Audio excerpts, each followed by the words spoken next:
जो ज़ाहिर ट्रंप नाराज़ हैं और इसराइल से वो ज़्यादा नाराज़ हैं कि उन्होंने सीज़ फायर की खिलाफ वर्जी भी की है। कल आप हमारे साथ मौजूद थे जब ईरान की तरफ से कतर में जो बेस है अमेरिका का, उस पर हमले किए गए और आपने लाइव मनाजिर दिखाया आवाम को कि किस तरीके से जो तेहरान पर हमले हो रहे हैं उनको इंटरसेप्ट किया जा रहा है।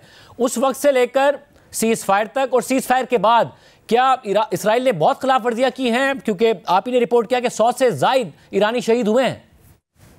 जी थैंक यू शाहजेब। अच्छा, पहले तो सीज फायर की वायलेशंस के ऊपर अगर बात करें, यहाँ पे जो रिपोर्ट हुआ है वो रिपोर्ट ये हुआ है लोकल मीडिया की तरफ से कि बलबोसर के इलाके में एक खाली फील्ड के ऊपर, जहां पे कहा जा रहा था कि रेडार सिस्टम को मार दिया, ऐसा नहीं है। रेडार की एक इक्विपमेंट लगी हुई थी एक फार्मर की, किसान की, तो उसके ऊपर जो है वो सिविलियन इक्विपमेंट के ऊपर उसके ऊपर डैमेज हुआ है, ये बताया जा रहा है। यहाँ पे ये भी बताया जा रहा है कि लास्ट अटैक जो हुआ था वो ईरान की 22nd वेव IRGC की थी और वो सुबह के 4 बजे लॉन्च हुआ और बीर शेबा में इसराइल में हिट किया। तो उसके नतीजे में इसराइल, यहाँ पे कहा जा रहा है कि इसराइल ने शायद कुछ किया है, लेकिन कंफर्म्ड नहीं है। दूसरा ये कि जराये के मुताबिक मालूम होता है, मुख्तलिफ खबरों में आ रहा है कि जो नंबर्स हैं उनके वो इंक्रीज हो गए हैं डेथ्स की, लेकिन उसके ऊपर भी कोई ऑफिशियल कंफर्मेशन नहीं है।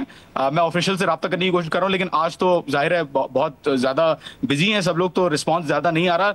बहरहाल अनादोलू एजेंसी ने भी रिपोर्ट किया है कि शहादतें हुई हैं कल भी इसराइल की अग्रेशन के रिस्पॉन्स में, और प्योरली सिविलियन जो है वो सिविलियंस को नुकसान पहुंचाया गया है। तो that is the update from the cease fire. Trump का जो 12 घंटे का अल्टीमेटम था ईरान को, तो अराक्ची साहब ने बोल दिया था कि 4 बजे अगर अग्रेशन खत्म नहीं हुई तो हम स्ट्राइक करते रहेंगे, और 4 बजे बिल्कुल यहाँ पे सन्नाटा हो गया। कोई ड्रोन इंटरसेप्शंस, कोई ऐसी चीज जो है वो नजर नहीं आई। तो आई वुड से कि 4 बजे जो ईरान ने लास्ट शॉट जो किया, I think that was the start of the cease fire.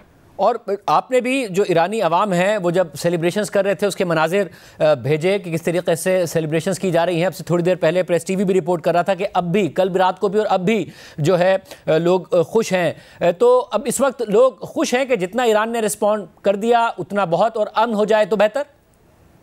जी शाहजेब, बिल्कुल ऐसे ही जनरल परसेप्शन लोगों का, जब तक बात की लोगों से, लोग यही कह रहे हैं कि ईरान ने काफ़ी ज़्यादा डैमेज इसराइल को मुख्तलिफ एयर बेसिस पे, मुख्तलिफ टेक्नोलॉजी सेंटर्स पे पहुंचाया है, कॉन्फिडेंशियल फैसिलिटीज़ पे भी पहुंचाया है। और ऑन द अदर हैंड लोग ये कहते हैं कि यहाँ पे यूनाइटेड स्टेट्स और इसराइल अपने जो स्ट्रेटेजिक ऑब्जेक्टिव्स थे उनको मीट नहीं करा सके। यूरेनियम इनरिचमेंट भी इंटैक्ट है क्योंकि रेडिएशन नहीं हुई, और at the same time regime change, तो खैर बहरहाल वो तो सवाल खत्म ही हो गया पिक्चर से। तो लोग यही कह रहे हैं कि it has been a ट्रेमेंडस victory for Iran, और ईरान को सेलिब्रेट करना चाहिए। बहरहाल मुझे एक दो लोगों ने ये भी कहा, जब मैंने बात की तो उन्होंने कहा कि नहीं, रुकना नहीं चाहिए, मारते रहना चाहिए, इसराइल को अटैक करते रहना चाहिए। तो that is the perception of the general people.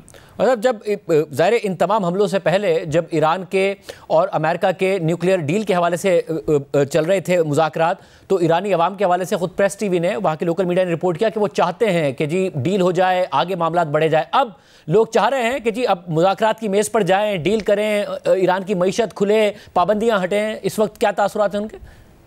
जी बिल्कुल, जनरल अवाम यही चाहती है कि यहाँ पे सैंक्शंस हटें और नेगोशिएशंस हो, बट देन अगेन लोग यही कह रहे हैं कि इक्वल ग्राउंड पे अब जो नेगोशिएशंस होंगी, उम्मीद ये है लोगों को कि इक्वल फुटिंग पे होगी, प्रेशराइज नहीं होगी, इन्फोर्स नहीं होगी, इम्पोज नहीं होगी।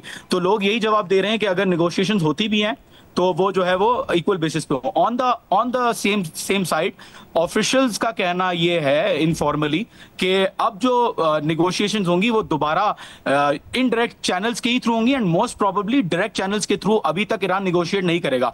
But that only time will tell after policy has been made, after decision has been made. और जो 3 हमले अमेरिका की तरफ से किए गए, वहाँ का मीडिया, वहाँ के जो सरकारी आपके ज़राए हैं या फिर अवाम, उन सबको यकीन है कि इतना बड़ा नुकसान नहीं हुआ जितना अमेरिका की तरफ से, सदर ट्रंप की तरफ से दावा किया जा रहा है उन 3 हमलों में। जी मैंने मुख्तलिफ ऑफिशियल से, आगे महलती कुम में मैंने आगे नौरूजी जो इस्फहान में, उनसे म्यूनसिपैलिटी के लोगों से मैंने बात की। उन्होंने बताया कि कोई रेडिएशन डैमेज रिपोर्ट नहीं हुआ, क्योंकि अमूमी तौर पे पता ये होता है कि ज़ाहिर शर्नोबल का इंसिडेंट, फुकुयामा का इंसिडेंट आपके सामने, कि अगर न्यूक्लियर फैसिलिटीज़ पे अटैक होता है तो रेडिएशन का बहुत खदशा होता है और लोगों को इवैक्यूएट किया जाता है। तो उन्होंने ये कहा कि कोई ऐसी रेडिएशन लीक नहीं है। लोगों ने, कुम के मकामी लोगों ने भी मुझे बताया कि कोई इवैक्यूएशन प्रोसेस नहीं हो रहा, कोई जो ऐसी रेडिएशन की तासुरात है वो नहीं आ रही। At the same time Iran officials ने जो इनफॉर्मली कहा है वो यही कहा है कि स्टॉक पाइल ऑफिशियली खैर अब डिक्लेयर हो गया है कि स्टॉक पाइल इन्होंने मूव कर लिया था। पर्टिकुलरली जो मुझे जो पता है वो ये पता है कि 16 और 17 को जून को स्टॉक पाइल ऑलरेडी मूव किया जा चुका था, या 17 और 18 को, और 20 और 21 जून को। बहरहाल रिपोर्टिंग यही होती है, यहाँ पे जो रिपोर्ट्स आ रही है वो यही आ रही है कि no significant damage has been done. और अब जो नई फैसिलिटी पे मूव हुआ है इनका इनरिच्ड यूरेनियम, वो भी अब कॉन्फिडेंस के साथ आई थिंक नजर आ रहा है यहाँ पे कि लोग कॉन्फिडेंट है कि अब तो और ज्यादा आजादी है ईरान को अपनी न्यूक्लियर इनरिचमेंट कैपेबिलिटीज को डेवलप करने के लिए।